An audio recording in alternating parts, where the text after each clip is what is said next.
నమస్కారం ఘంటారావానికి స్వాగతం ముందుగా ప్రధానాంశాలు సరిహద్దు నియంత్రణ రేఖ వెంబడి సైన్యం మోహరింపు 10 కిలోమీటర్ల దూరంలోని గ్రామాలను ఖాళీ చేయిస్తున్న బీఎస్ఎఫ్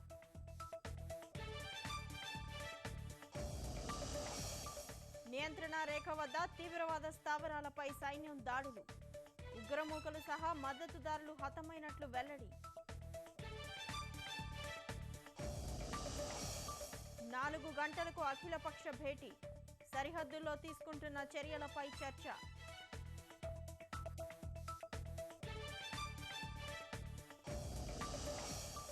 ఉక్కు శాఖ మంత్రి చౌదరి బీరేందర్ సింగ్ తో వెంకయ్య భేటీ